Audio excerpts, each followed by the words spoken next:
A neurosurgeon with 2 advanced degrees just destroyed his entire life with one spectacularly stupid decision. Ignored every warning sign, dismissed obvious red flags, rationalized away clear evidence that contradicted what he wanted to believe. When it all crashed down, marriage gone, savings wiped out, career nearly destroyed, he looked genuinely confused and asked how he didn't see it coming. Here's the uncomfortable truth. Intelligence doesn't protect you from terrible decisions. In fact, being smart might actually make you worse at making good choices. And the science behind why this happens will change how you think about thinking forever. 80% of people get simple logic problems wrong. Not because they're stupid, because they're lazy thinkers. Keith Stanovich is a professor at the University of Toronto who studies why brilliant people do idiotic things. He created a term for it: dysrationalia. That's the inability to think and behave rationally despite having high intelligence. IQ tests measure how smart you are, but they don't measure rationality. They don't measure judgment. They don't measure decision-making ability. And those are completely different skills that have almost nothing to do with how high you score on an intelligence test. Think about the smartest people you know: doctors, lawyers, engineers, professors. People with advanced degrees and impressive careers. Now think about their personal lives, their relationships, their financial decisions, their health choices. How many of them are disasters? How many brilliant people do you know who are broke, divorced, unhealthy, or trapped in toxic situations they can't seem to escape? Intelligence and wisdom are not the same thing, and we're about to find out why smart people consistently make choices that destroy them. Professor Stanovich gives people this problem. Bob is looking at Susan. Susan is looking at Pablo. Bob is married. Pablo is not married. Is a married person looking at an unmarried person? Your options are yes, no, or cannot be determined. 80% of people, including highly educated people, say cannot be determined. They're wrong. The correct answer is yes. If Susan is married, then she's a married person looking at unmarried Pablo. If Susan is not married, then married Bob is looking at unmarried Susan. Either way, a married person is looking at an unmarried person. The information is there. But people don't think it through. They jump to the first conclusion that pops into their heads. Cannot be determined feels right, so they go with it. This is called being a cognitive miser. Your brain tries to conserve energy by taking mental shortcuts instead of doing the hard work of actually thinking. And this isn't just about silly logic puzzles. This is how people make every decision. Relationships, investments, career moves, health choices. They use the first answer their brain spits out instead of thinking critically. And smart people are especially vulnerable because they're so confident in their quick thinking that they don't question it. Here's where it gets worse. Studies show that smarter people are actually more biased, not less. When facing questions about climate change, vaccines, evolution, or political issues, highly intelligent people are more likely to reject scientific consensus.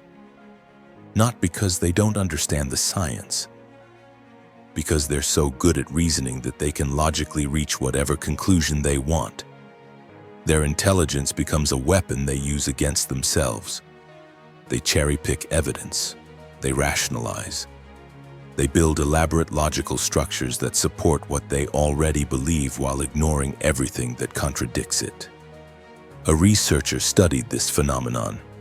One of his retired colleagues is brilliant, reads constantly, tracks climate science closely, critically examines all the research. And he completely rejects the scientific consensus on global warming. He's not convinced the Earth is warming. Even if it is warming, he's sure humans have nothing to do with it. This isn't stupidity. This is intelligence being weaponized against truth. He's smart enough to find flaws in studies he disagrees with while overlooking flaws in studies that support his position. His brain is working overtime to protect his existing beliefs instead of seeking accurate information. This is confirmation bias on steroids. Everyone has confirmation bias, the tendency to favor information that supports what you already believe. But research from the Neuro Leadership Institute shows that confirmation bias is actually stronger among highly educated people. They're better at finding evidence for their positions, better at poking holes in opposing arguments, better at constructing logical defenses for whatever they've already decided is true. Intelligence doesn't make you more objective, it makes you better at defending your biases. Then there's analysis paralysis. Smart people overthink everything. They spend so much time analyzing all possible outcomes that they never make a decision, which is often a terrible decision in itself. This is driven by fear of being wrong. Intelligent people attach their egos to being correct. Their identity is wrapped up in being the smart person who makes good choices. So when facing an important decision, they freeze, because making the wrong choice would mean they're not as smart as they think they are, and that's unbearable. Meanwhile, less intelligent but more decisive people just pick something and move forward. They might not pick optimally, but they pick. And taking imperfect action is usually better than taking no action while you endlessly analyze. Smart people get trapped in their own heads while the world passes them by. They're so terrified of making a mistake that they guarantee failure through inaction. On the flip side, you've got overconfidence. Smart people overestimate their ability to make good decisions. Research shows there's no correlation between intelligence and critical thinking. You can be brilliant and still lack the skepticism and mental flexibility that leads to good judgment. Critical thinkers question everything, including their own abilities. That self-doubt actually makes them better decision makers. They move slower. They check their work. They consider alternative explanations.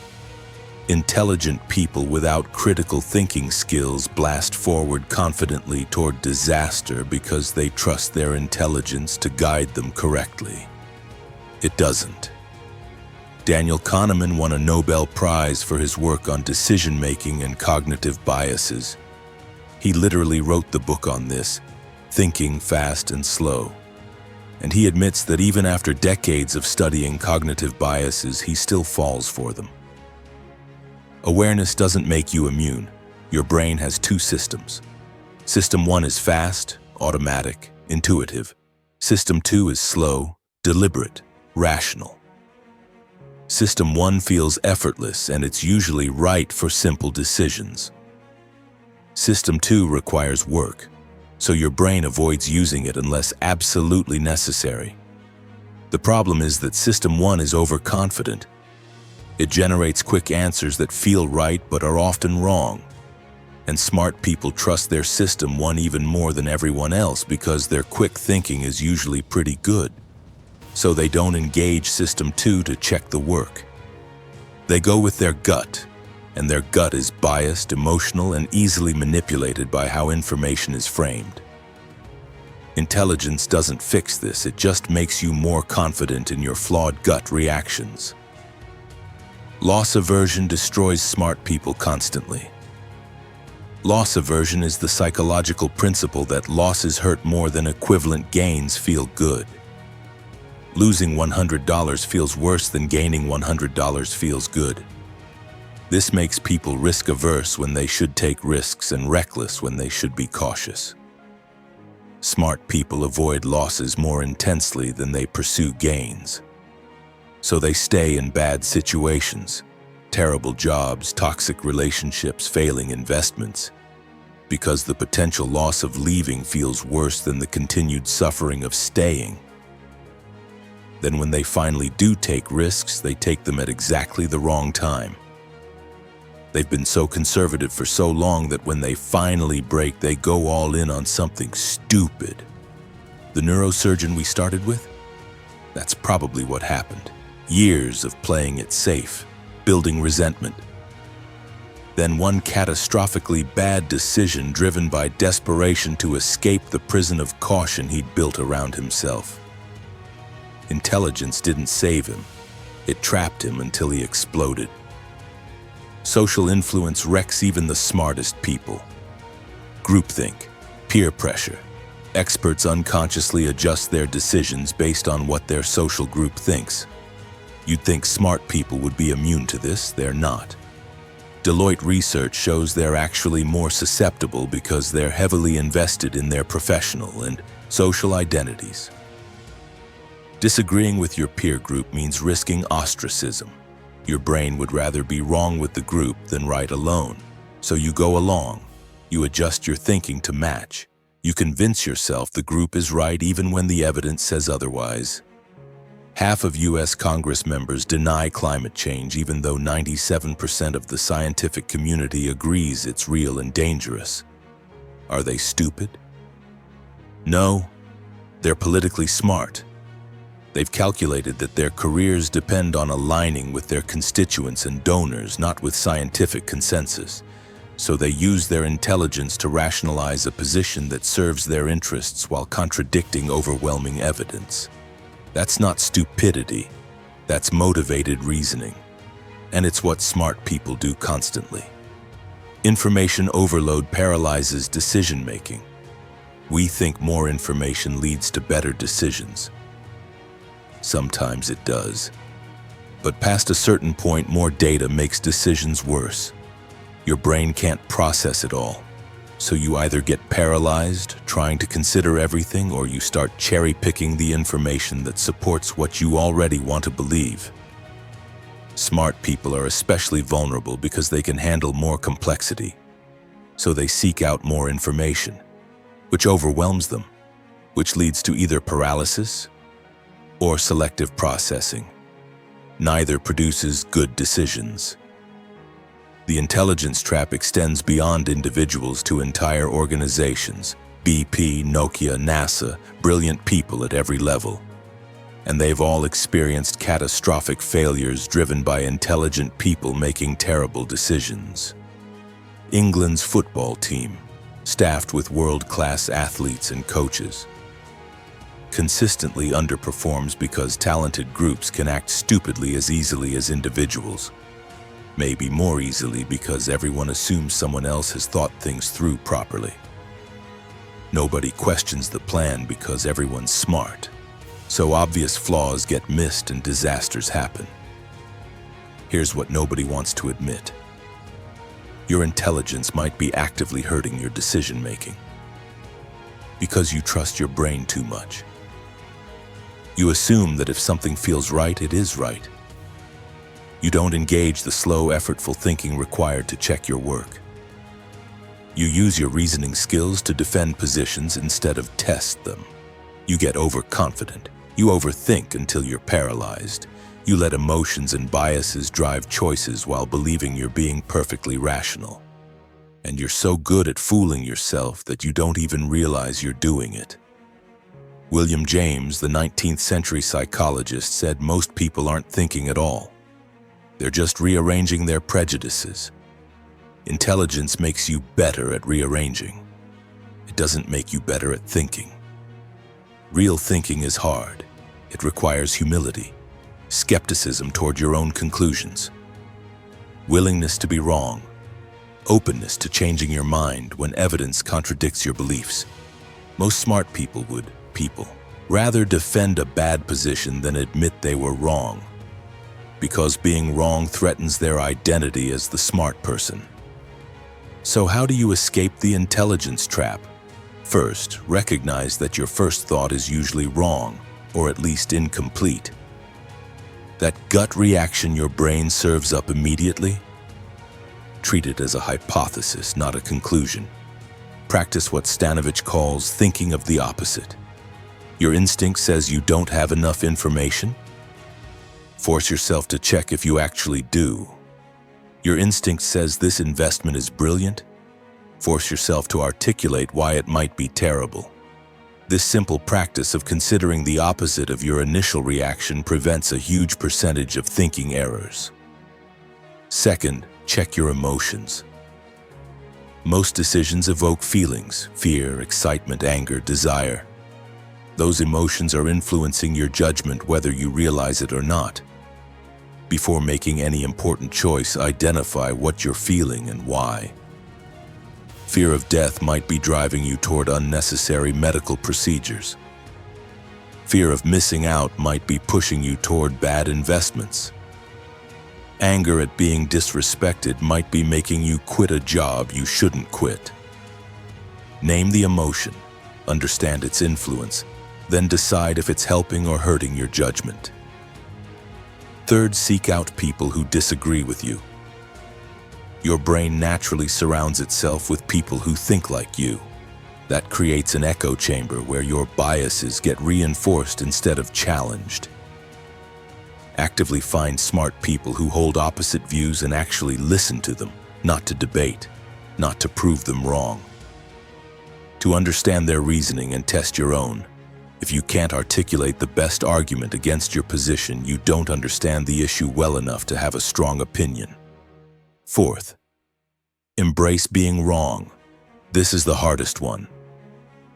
Your ego hates admitting mistakes, but the fastest way to improve decision-making is to actively look for places where you're wrong and correct them. Keep a decision journal. Write down your predictions and reasoning. Come back later and see how many you got wrong and why. The smartest people aren't the ones who are always right. They're the ones who recognize when they're wrong fastest and adjust. Fifth, separate intelligence from judgment. Just because you're smart doesn't mean you have good judgment. Those are different skills. You can develop better judgment through practice, feedback, and deliberate effort. But first, you have to stop assuming your intelligence automatically produces good judgment. It doesn't. Often it actively prevents it. Being smart isn't enough, it might not even help. What matters is wisdom, rationality, good judgment. The ability to think clearly under pressure, resist biases, question your own conclusions, and make decisions based on evidence rather than ego. Those are learnable skills, but you have to admit you don't already have them just because you're intelligent. You have to humble yourself enough to recognize that your brain is constantly leading you astray. And you have to put in the work to think better instead of just thinking you're already thinking well because you're smart. The neurosurgeon didn't see his disaster coming because he trusted his intelligence to protect him. It didn't. Your intelligence won't protect you either. In fact, it's probably setting you up for catastrophic failures you won't see coming until it's too late. Unless you recognize the intelligence trap. Unless you learn to think slower, question harder, and admit when you're wrong.